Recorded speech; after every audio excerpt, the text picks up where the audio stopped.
آج 24 سفر آخری ہفتہ کے دن صرف 1 منٹ کی یہ تسبیح جس گھر میں پڑھی جاتی ہے اس گھر کا بچہ بچہ اربپتی بن جاتا ہے۔ یقین کرنا مشکل ہے، بے شک آزما لو۔ بسم اللہ الرحمن الرحیم۔ آج 24 سفر آخری ہفتہ کے دن کا ایک ایسا خاص وظیفہ لے کر آپ کی خدمت میں حاضر ہوا ہوں جسے خاص طور پر وہ لوگ ضرور پڑھیں جو اپنی زندگی میں رزق کی تنگی، مالی پریشانی، کاروباری مشکلات اور گھریلو بے سکونی سے گزر رہے ہیں۔ وہ لوگ جو چاہتے ہیں کہ ان کے گھر کے حالات بدل جائے، ان کے کاروبار دوبارہ چل پڑے، رزق میں برکت ہو، عزت ملے، سکون نصیب ہو اور اللہ کریم ان کے لیے آسانیوں کے دروازے کھول دے۔ اگر آپ بھی کسی پریشانی میں مبتلا ہیں، اگر آپ کا کاروبار بند پڑا ہے، اگر رزق کے راستے محدود ہو گئے ہیں، اگر گھر میں بے برکتی محسوس ہوتی ہے یا دل میں یہ خواہش ہے کہ اللہ تعالیٰ آپ کے حالات کو بہتر فرما دے، تو آج کس خاص وظیفے کو پوری توجہ اور یقین کے ساتھ ضرور پڑھ لیں۔ ماہ سفر بھی اسلامی سال کا ایک اہم مہینہ ہے اور ہر مسلمان کے لیے ہر دن اللہ تعالیٰ کی طرف رجوع کرنے، دعا مانگنے اور نیک اعمال کرنے کا موقع ہے۔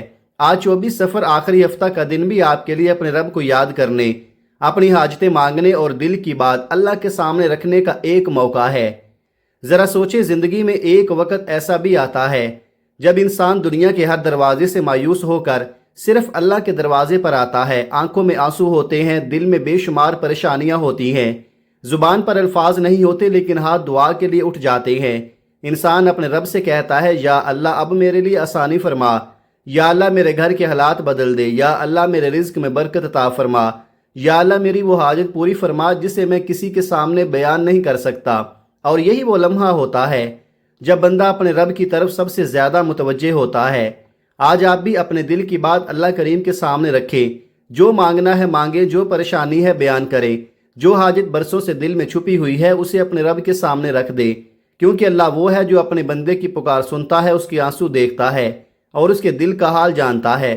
اس لیے آج وظیفے کو معمولی نہ سمجھیں، اسے رزق اور برکت کی نیت سے پڑھیں، لیکن ساتھ اپنے رب پر یقین بھی رکھیں اور یہ یقین رکھیں کہ حقیقی اختیار صرف اللہ تعالیٰ کے پاس ہے۔ اگر آپ اپنے گھر سے بے سکونی، بے چینی اور بے برکتی کا خاتمہ چاہتے ہیں تو آج اس وظیفے کو بتائے گئے طریقے اور ترتیب کے مطابق ضرور پڑھیں۔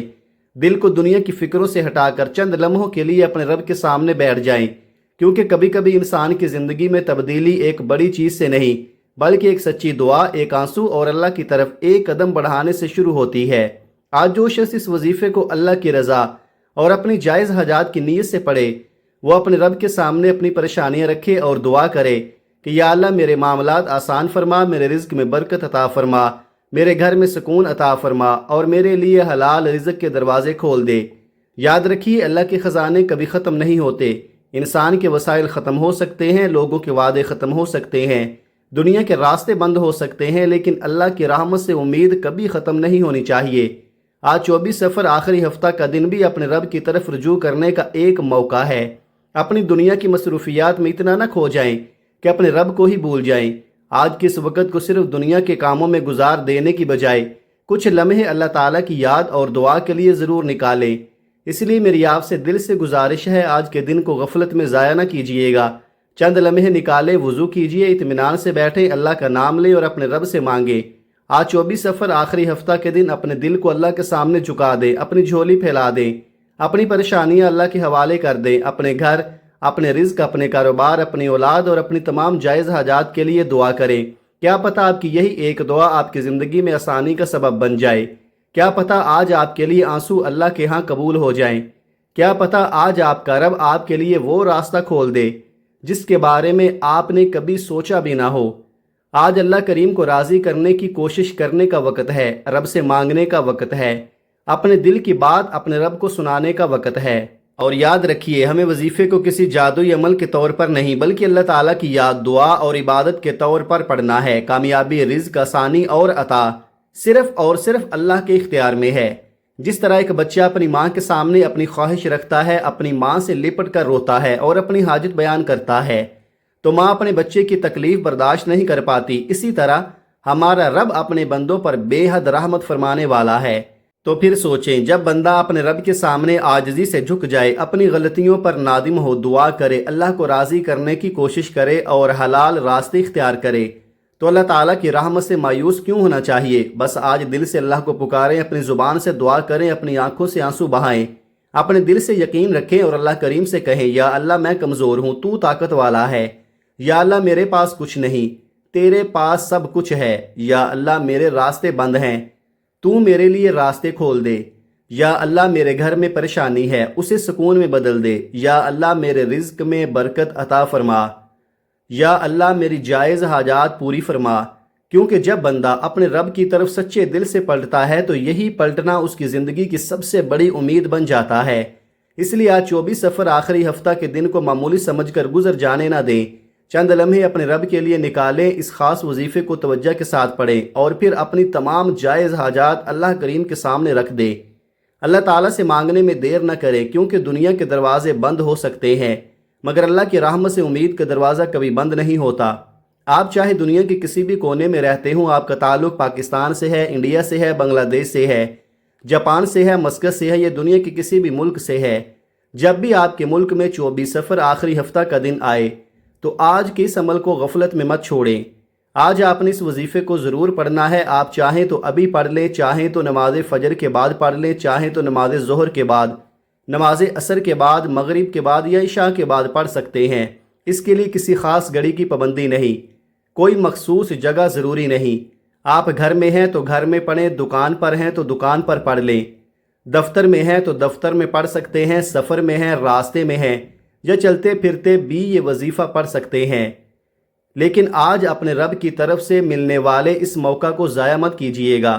وقت کی نزاکت اور اس خاص دن کی مناسبت کو سامنے رکھتے ہوئے آئیے ناظرین اب ہم آج کے اس عمل کی طرف بڑھتے ہیں، لیکن اس سے پہلے ایک چھوٹی سی گزارش ہے۔ اگر آپ اس چینل پر نئے ہیں اور ابھی تک آپ نے ہمارے چینل کو سبسکرائب نہیں کیا تو ابھی سبسکرائب کر لیں، کیونکہ ہم آپ کے لیے روزانہ کی بنیاد پر مختلف دعائیں، اذکار، وظائف اور نیک اعمال سے متعلق ویڈیوز لے کر آتے رہیں گے۔ ممکن ہے اگلی ویڈیو میں آپ کے لیے وہ بات موجود ہو جس کی آپ کو آج سب سے زیادہ ضرورت ہے۔ تو آئیے اب جانتے ہیں کہ آج کا عمل کس طرح کرنا ہے۔ آج 24 سفر آخری ہفتہ کے دن آپ کو جب اور جہاں سہولت ملے باوضو ہو کر قبلہ رخ مصلی پر بیٹھ جائیں۔ سب سے پہلے نبی کریم صلی اللہ علیہ وآلہ وسلم کی ذات اقدس پر 3 مرتبہ درود پاک پڑھیں۔ درود پاک آپ کوئی بھی پڑھ سکتے ہیں، آپ مختصر درود پڑھ سکتے ہیں، صلی اللہ علیہ وآلہ وسلم، اللہم صلی علی محمد پڑھ سکتے ہیں، اور اگر ممکن ہو تو درود ابراہیمی پڑھنا زیادہ بہتر ہے۔ درود پاک کو جلدی جلدی نہیں بلکہ محبت، ادب اور توجہ کے ساتھ پڑھیں۔ دل میں اپنے پیارے نبی کریم صلی اللہ علیہ وآلہ وسلم کی محبت تازہ کریں اور اللہ تعالیٰ سے رحمت اور برکت کی دعا کریں۔ نبی کریم صلی اللہ علیہ وآلہ وسلم کے ایک فرمان کا مفہوم ہے کہ جو شخص مجھ پر 1 مرتبہ درود بھیجتا ہے اللہ تعالیٰ اس پر 10 رحمتیں نازل فرماتا ہے، اس کے 10 گناہ مٹا دیتا ہے اور اس کے 10 درجات بلند فرماتا ہے۔ اس لیے درود پاک کو اپنی زندگی کا حصہ بنائیں۔ پریشانی ہو تو درود پڑھیں، دل گھبرا رہا ہو تو درود پڑھیں، کسی حاجت کے لیے دعا کرنی ہو تو درود پڑھیں۔ اللہ تعالیٰ سے مانگتے ہوئے اپنے محبوب نبی صلی اللہ علیہ وآلہ وسلم پر درود بھیجنا ایک عظیم نیکی ہے۔ آج یہ درود ابراہیمی میرے ساتھ بھی پڑھ لیں تاکہ ہم سب مل کر اللہ تعالیٰ کی بارگاہ میں درود کا نذرانہ پیش کریں۔ اللہم صلی علی محمد وعلی آل محمد کما صلیت علی ابراہیم وعلی آل ابراہیم انک حمید مجید۔ اللہم بارک علی محمد وعلی آل محمد کما بارکت علی ابراہیم وعلی آل ابراہیم انک حمید مجید۔ 3 بار درود پاک پڑھنے کے بعد اب اپنے دل کو اللہ تعالیٰ کی طرف متوجہ کریں اور اپنی خاص حاجت کی نیت کریں۔ یاد رکھیے ہر انسان کی زندگی الگ ہے اور ہر انسان کی پریشانی بھی الگ ہے۔ کوئی اولاد کے لیے پریشان ہے، کوئی روزگار کی تلاش میں ہے، کوئی قرض کے بوجھ تلے دبا ہوا ہے، کوئی کاروبار کی بندش سے پریشان ہے، کوئی گھر کے حالات سے تنگ ہے، کوئی شادی کی فکر میں ہے اور کوئی ایسی حاجت اپنے دل میں لیے بیٹھا ہے جس کا ذکر وہ دنیا کے کسی انسان سے بھی نہیں کر سکتا۔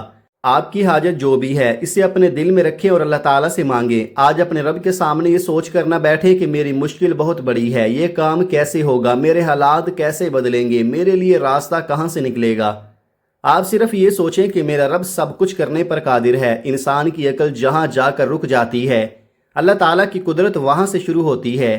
اس لیے اپنی جائز حاجات کو اللہ تعالیٰ کے سامنے رکھیں، اپنے تمام مقاصد کی نیت کریں اور دل سے دعا کریں کہ یا اللہ میرے لیے آسانی پیدا فرما، میرے لیے خیر کے دروازے کھول دے اور میری جائز حاجت کو اپنے فضل و کرم سے پوری فرما۔ اپنی تمام حاجات کی نیت کرنے کے بعد 1 مرتبہ اعوذ باللہ من الشیطان الرجیم بسم اللہ الرحمن الرحیم پڑھ کر آج کے وظیفے کا آغاز کریں۔ تعوذ پڑھ کر شیطان سے اللہ تعالیٰ کی پناہ طلب کی جاتی ہے اور بسم اللہ سے اللہ تعالیٰ کے مبارک نام کے ساتھ اپنے عمل کا آغاز کیا جاتا ہے۔ ہر نیک کام کی ابتدا اللہ کے نام سے کرنا باعث خیر و برکت ہے۔ تو جب آپ نے اپنی تمام جائز حاجات کی نیت کر لی، درود پاک پڑھ لیا، تعوذ اور تسمیہ پڑھ لیا، تو اب اپنے دل کو مکمل طور پر اللہ تعالیٰ کی طرف متوجہ کر لیں۔ دنیا کی فکروں کو چند لمحوں کے لیے بھول جائیں، اپنی پریشانیوں کو ایک طرف رکھ دیں، اپنے دل کو یقین سے بھر لیں اور اس یقین کے ساتھ وظیفے کی طرف بڑھیں کہ میرا رب میری آواز سن رہا ہے، میرے دل کا حال جانتا ہے اور میرے لیے جو بہتر ہوگا وہی عطا فرمائے گا۔ اب آپ نے اپنی آنکھیں بند کر لینی ہے، اپنے دل کو دنیا کی تمام فکروں سے ہٹا لینا ہے اور پوری توجہ کے ساتھ اللہ تعالیٰ کی طرف متوجہ ہونا ہے۔ اپنے دل میں صرف اپنے رب کا خیال رکھیں، اپنی تمام پریشانیاں اللہ کے حوالے کر دیں اور خلوص نیت کے ساتھ سب سے پہلے جو وظیفہ آپ نے پڑھنا ہے وہ اللہ تعالیٰ کے ایک بہت ہی بابرکت صفاتی نام کا وظیفہ ہے۔ یہ اللہ تعالیٰ کا مبارک نام یا قہارو ہے۔ ناظرین، القہار اللہ تعالیٰ کے صفاتی ناموں میں سے ایک نام ہے جس کا مفہوم ہے کہ اللہ تعالیٰ ہر چیز پر غالب اور ہر طاقت سے بلند ہے۔ جب بندہ اپنے رب کو اس کے پاک ناموں کے ذریعے پکارتا ہے تو وہ اپنے دل میں یہ یقین پیدا کرتا ہے کہ اصل طاقت، اصل اختیار اور اصل فیصلہ صرف اللہ تعالیٰ کے پاس ہے۔ لیکن ایک بات ہمیشہ یاد رکھیے، کسی بھی وظیفے کے بارے میں یہ یقین نہیں ہونا چاہیے کہ الفاظ خود بخود ہمارے حالات بدل دیتے ہیں۔ اصل قدرت صرف اللہ تعالیٰ کی ہے۔ ہم وظیفہ اللہ کی یاد اور دعا کے طور پر پڑھتے ہیں اور حاجت پوری کرنے والا صرف اللہ کریم کو مانتے ہیں۔ تو آپ پوری توجہ کے ساتھ یا قہارو پڑھنا ہے، کیسے اور کتنی بار پڑھنا ہے اس پر خاص توجہ دیجئے گا۔ یا قہارو ایک بار ہو گیا، یا قہارو دو بار ہو گیا، یا قہارو تین بار ہو گیا۔ اس طرح آپ ہاتھوں کی انگلیوں پر یا تسبیح کے دانوں پر پڑھ لیں۔ آپ نے صرف 11 بار پڑھنا ہے، لیکن جلدی نہیں کرنی، الفاظ کو سمجھتے ہوئے اور اللہ تعالیٰ کی عظمت کو دل میں رکھتے ہوئے پڑھنا ہے۔ یا قہارو پڑھتے وقت اپنے دل میں اپنے خاص مقصد کی نیت رکھیں۔ ناظرین، جب انسان اپنی پریشانیوں کے ساتھ اللہ تعالیٰ کی طرف رجوع کرتا ہے تو اسے سب سے پہلے اپنے دل میں امید پیدا کرنی چاہیے، کیونکہ کبھی حالات فوراً نہیں بدلتے، لیکن دعا انسان کے اندر وہ حوصلہ پیدا کر دیتی ہے جس سے وہ مشکلات کا مقابلہ کرنے کے قابل ہو جاتا ہے۔ اور یہ یقین رکھیں کہ دنیا کی کوئی طاقت اللہ تعالیٰ کے فیصلے کو نہیں روک سکتی، اور جس کام میں اللہ تعالیٰ خیر رکھ دے اسے کوئی انسان آپ سے چھین نہیں سکتا۔ بس یقین کے ساتھ اللہ کو پکاریں، دعا کرتے رہیں، نیک اعمال اختیار کریں اور اپنے رب کی رحمت سے کبھی مایوس نہ ہوں۔ جب آپ پہلے نمبر پر یا قہارو 11 بار پڑھ لیں تو اب فوراً دوسرے نمبر پر آپ نے تیسرا کلمہ پڑھنا ہے، سبحان اللہ والحمدللہ ولا الہ الا اللہ واللہ اکبر۔ ناظرین، اگر میں تیسرے کلمے کی فضیلت، اس کی برکت اور اس کے بے شمار فوائد بیان کرنا شروع کر دوں تو یہ ویڈیو بہت لمبی ہو جائے گی، لیکن اتنا ضرور کہوں گا کہ یہ وہ عظیم ذکر ہے جس میں اللہ تعالیٰ کی پاکی بیان ہوتی ہے، اس کی حمد بیان ہوتی ہے، اس کی وحدانیت کا اقرار ہوتا ہے اور اس کی بڑائی بیان کی جاتی ہے۔ تیسرا کلمہ انسان کو اپنے رب کی طرف متوجہ کرتا ہے اور دل کو اللہ کی یاد سے زندہ کرتا ہے۔ ذرا غور کیجئے، کبھی انسان کے پاس سب کچھ ہوتا ہے لیکن دل کو سکون نہیں ملتا، اور کبھی انسان کے پاس بہت کم ہوتا ہے لیکن دل اللہ کی یاد سے مطمئن ہوتا ہے۔ ہم اکثر کہتے ہیں کہ دل بے چین رہتا ہے، سکون نہیں ملتا، کسی کام میں دل نہیں لگتا، کاروبار پر جانے کو دل نہیں کرتا، ہر وقت پریشانی محسوس ہوتی ہے، گھر کے حالات ذہن پر بوجھ بن جاتے ہیں۔ ایسے وقت میں اپنے رب کو یاد کرنا نہ بھولیے۔ اللہ تعالیٰ کا ذکر دلوں کو اطمینان دیتا ہے اور انسان کو اپنی اصل منزل کی طرف متوجہ کرتا ہے۔ اب آپ نے تیسرے کلمے کو کس طرح پڑھنا ہے اور کتنی مرتبہ پڑھنا ہے اس پر پوری توجہ دیجئے گا۔ سبحان اللہ والحمدللہ ولا الہ الا اللہ واللہ اکبر ایک بار ہو گیا، سبحان اللہ والحمدللہ ولا الہ الا اللہ واللہ اکبر دو بار ہو گیا، سبحان اللہ والحمدللہ ولا الہ الا اللہ واللہ اکبر تین بار ہو گیا۔ اس طرح آپ ہاتھوں کی انگلیوں پر یا تسبیح کے دانوں پر پڑھ لیں۔ آپ نے 100 مرتبہ پڑھنا ہے، یعنی ایک مکمل تسبیح آپ نے پڑھنی ہے، لیکن کوشش کریں کہ صرف گنتی پوری کرنے کے لیے نہ پڑھیں بلکہ ہر لفظ کو دل سے پڑھیں۔ جب آپ کہیں سبحان اللہ تو دل میں اللہ تعالیٰ کی پاکی کا خیال کریں، جب کہیں والحمدللہ تو اپنے رب کا شکر ادا کریں، جب کہیں لا الہ الا اللہ تو اپنے دل میں اللہ تعالیٰ کی وحدانیت کا یقین تازہ کریں، اور جب کہیں واللہ اکبر تو یاد رکھیں کہ اللہ سب سے بڑا ہے، آپ کی پریشانی سے بھی بڑا، آپ کی قرض سے بھی بڑا، آپ کے مسائل سے بھی بڑا، اور آپ کے حالات بدلنے پر بھی قادر ہے۔ یاد رکھیے، ذکر صرف الفاظ کا نام نہیں، یہ اپنے رب سے تعلق مضبوط کرتا ہے۔ کبھی ایسا ہوتا ہے کہ انسان ایک ہی جگہ بیٹھا رہتا ہے لیکن اللہ کا ذکر اس کے دل کا بوجھ ہلکا کر دیتا ہے، آنکھوں میں آنسو آ جاتے ہیں، دل نرم ہو جاتا ہے اور انسان کو محسوس ہوتا ہے کہ میں اکیلا نہیں ہوں، میرا رب میرے ساتھ ہے۔ اس لیے آج اس تیسرے کلمے کی ایک مکمل تسبیح پوری توجہ سے پڑھیں اور بس اللہ سے مانگتے رہیں، ذکر کرتے رہیں، حلال راستے اختیار کرتے رہیں اور اپنے رب کی رحمت سے کبھی مایوس نہ ہوں۔ جب آپ دوسرے نمبر پر 100 بار تیسرا کلمہ پڑھ لیں تو اب تیسرے نمبر پر جو وظیفہ آپ نے پڑھنا ہے یہ آج کے اس عمل کا آخری وظیفہ ہے، اور اس میں آپ نے اللہ تعالیٰ کے دو بہت ہی پیارے اور بابرکت صفاتی نام پڑھنے ہیں، یا فتاح یا کریم۔ اللہ تعالیٰ کے یہ دونوں نام ہمیں اپنے رب کی قدرت، اس کی رحمت اور اس کے فضل کی یاد دلاتے ہیں۔ الفتاح یعنی راستے کھولنے والا، اور الکریم یعنی بے حد کرم فرمانے والا۔ ناظرین، آج ہم نے ان اعمال کو اللہ تعالیٰ کی یاد اور دعا کے طور پر اس نیت سے رکھا ہے کہ جو لوگ رزق کی تنگی، مالی پریشانی، کاروباری مشکلات، گھر کی بے سکونی اور مختلف جائز حاجات میں مبتلا ہیں، وہ اپنے رب کی طرف متوجہ ہوں اور اس سے مدد مانگیں۔ اگر آپ کا کاروبار ٹھیک نہیں چل رہا، دکان پر گاہک کم آتے ہیں، رزق میں تنگی محسوس ہوتی ہے، گھر میں بے برکتی ہے، یا آپ یہ سوچتے رہتے ہیں کہ اتنی محنت کے باوجود پیسہ ہاتھ میں نہیں ٹھہرتا، تو آج اللہ تعالیٰ کے سامنے اپنی حاجت ضرور رکھیں، لیکن دل میں یہ یقین رکھیں کہ رزق دینے والا صرف اللہ تعالیٰ ہے۔ اسباب اختیار کرنا ہماری ذمہ داری ہے اور نتیجہ اللہ کے اختیار میں ہے۔ اب آخر میں یا فتاح یا کریم کس طرح پڑھنا ہے اور کتنی مرتبہ پڑھنا ہے، پوری توجہ سے سن لیجئے۔ یا فتاح یا کریم ایک بار ہو گیا، یا فتاح یا کریم 2 بار ہو گیا، یا فتاح یا کریم 3 بار ہو گیا۔ اس طرح آپ ہاتھوں کی انگلیوں پر یا تسبیح کے دانوں پر پڑھ لیں۔ آپ نے صرف 11 بار پڑھنا ہے، صرف 11 مرتبہ، لیکن پوری توجہ، عاجزی اور خلوص کے ساتھ۔ اور جب آپ یا فتاح یا کریم پڑھ رہے ہوں تو اپنے دل کی جائز حاجات اللہ تعالیٰ کے سامنے رکھتے جائیں۔ کہیے، یا اللہ میرے لیے خیر کے دروازے کھول دے، یا اللہ میرے رزق میں برکت عطا فرما، یا اللہ میرے کاروبار میں آسانی عطا فرما، یا اللہ میرے گھر میں سکون اور برکت عطا فرما، یا اللہ میرے قرض کو ادا کرنے کے اسباب پیدا فرما، یا اللہ میری وہ جائز حاجت بھی پوری فرما جسے میں کسی کے سامنے بیان نہیں کر سکتا۔ سارے اعمال کی ترتیب اس طرح ہوگی: پہلے نمبر پر آپ نے یا قہار 11 مرتبہ پڑھنا ہے، دوسرے نمبر پر تیسرا کلمہ 100 مرتبہ پڑھنا ہے، اور تیسرے نمبر پر یا فتاح یا کریم 11 مرتبہ پڑھنا ہے۔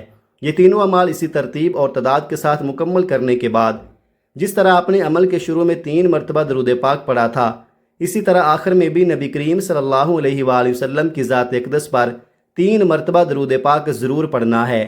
درود پاک پڑھنے کے بعد آج کا یہ عمل مکمل ہو جائے گا۔ اب اپنے دونوں ہاتھ دعا کے لیے اٹھائیں، اپنے رب کے سامنے عاجزی اختیار کریں اور اپنے گناہوں کی سچی توبہ کریں۔ اپنے دل سے کہیں، یا اللہ مجھ سے جو غلطیاں ہوئیں انہیں معاف فرما، یا اللہ میں کمزور ہوں مجھے معاف فرما، یا اللہ میں اپنی کوتاہیوں پر نادم ہوں مجھے اپنی رحمت سے محروم نہ فرما۔ توبہ صرف زبان سے نہیں، دل سے کیجئے۔ اپنے رب کے سامنے اپنے دل کا بوجھ رکھ دیں۔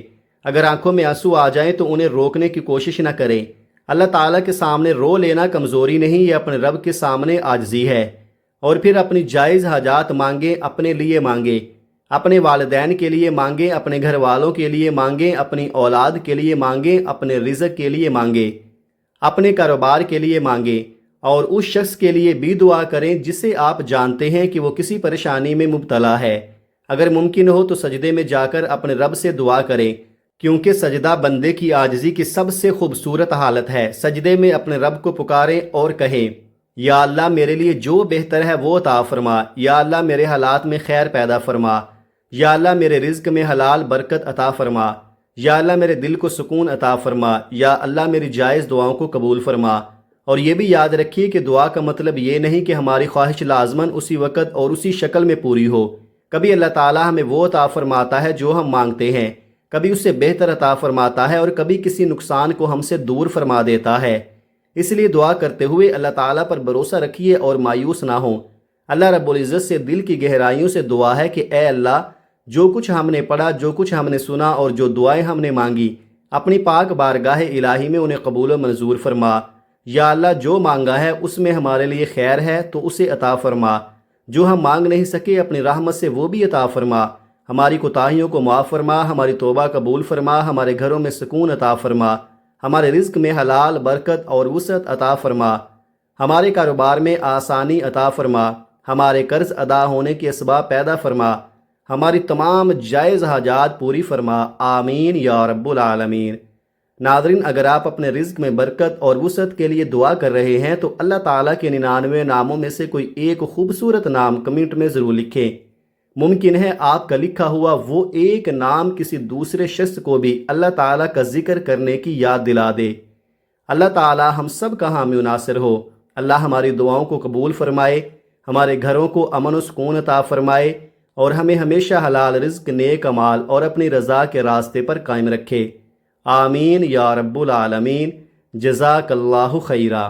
السلام علیکم ورحمۃ اللہ وبرکاتہ۔